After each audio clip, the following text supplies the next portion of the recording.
Hey guys, I hope you sanitized. It's Mr. Thompson here with another instructional video. Today I'm going to start my assembly for the book rack and drawer. So I'm looking at this isometric drawing right here. This is an isometric drawing. It shows length, width, and depth all in one view. Its sides are projected at 30 degrees and its vertical axis remains vertical in that sketch. So that's why it kind of looks like a picture or a photograph. So if you remember, isometrics are pictorial drawings. Now, up here in the upper left is the drawer. I haven't touched that yet. I'm just going to work on this main cabinet piece first.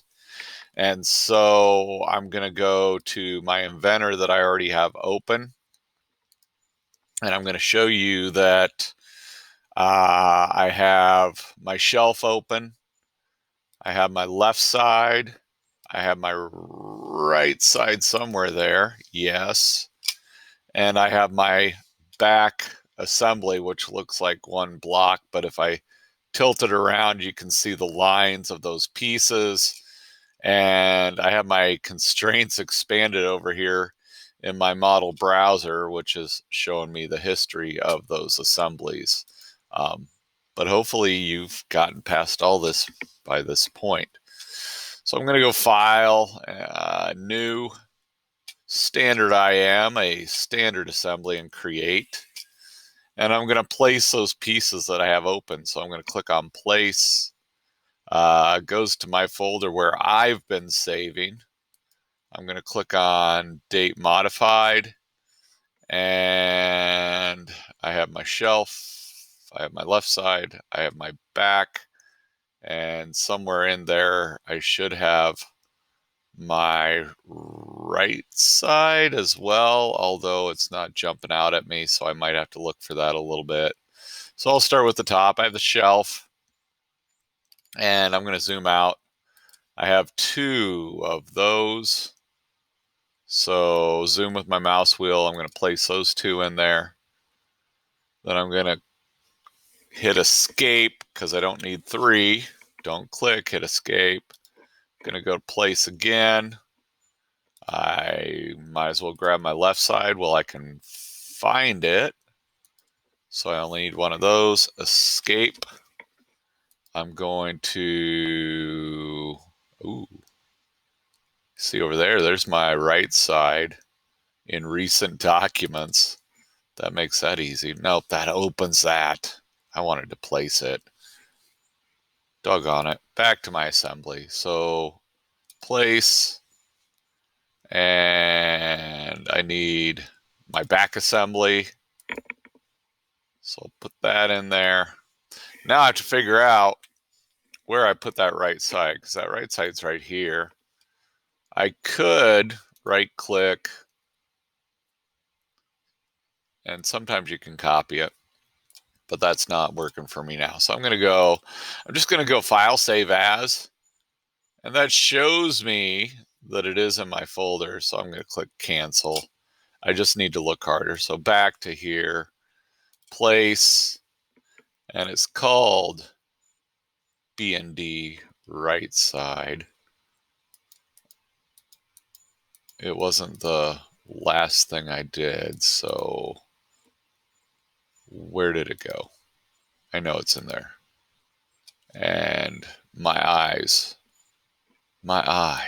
just are failing me. It said it was in there. Here's what I'm going to do.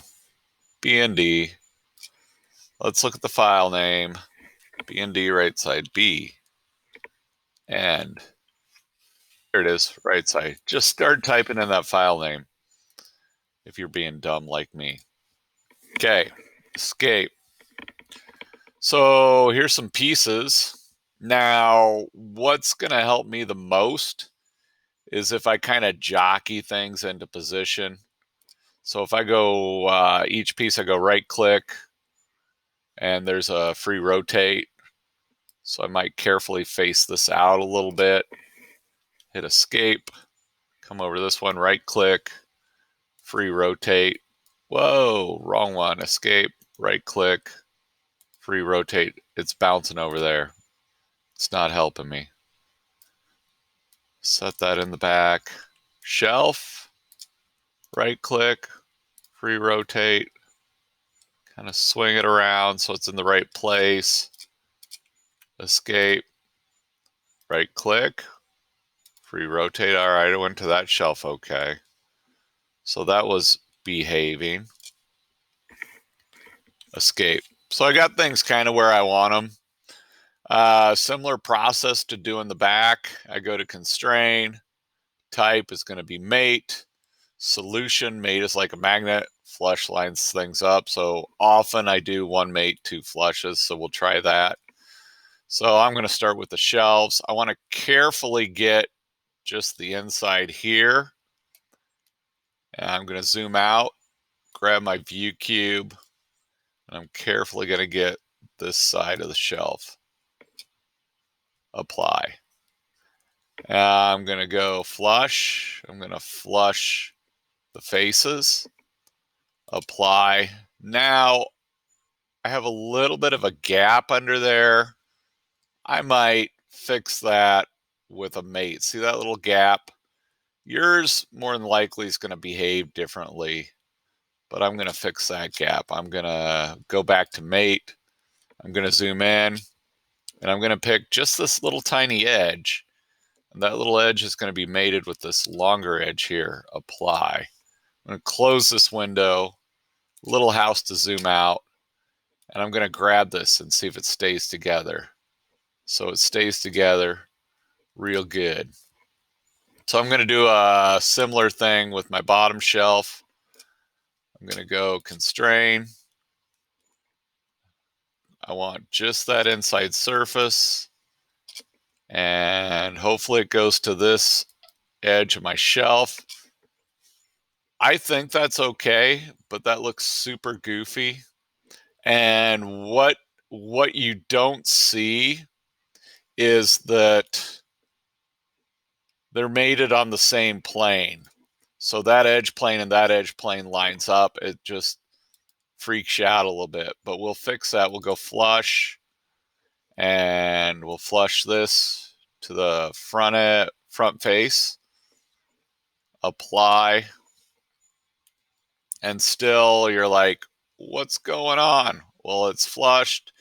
It's on the same plane, but I'll do something similar. I'll go back to mate, and this little edge here is going to touch that longer edge there.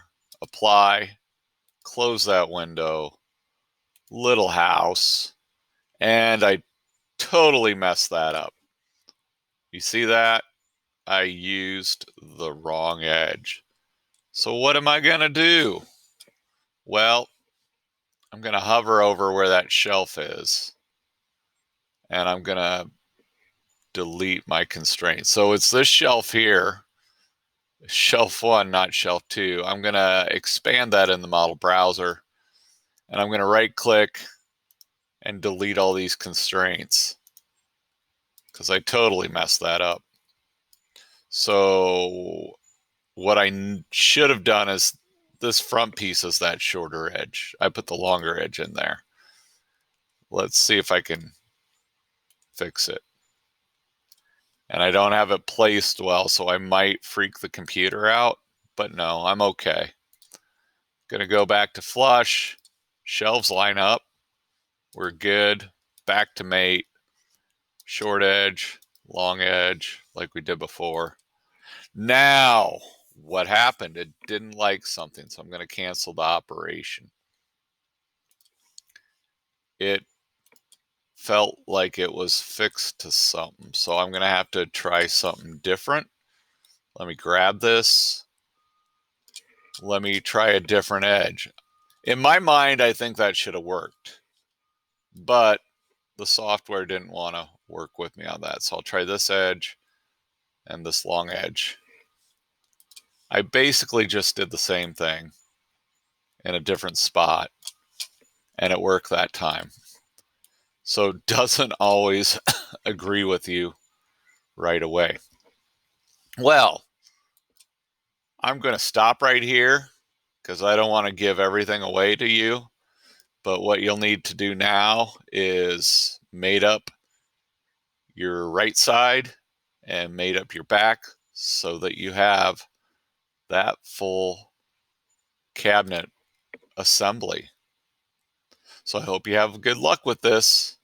Talk to you later.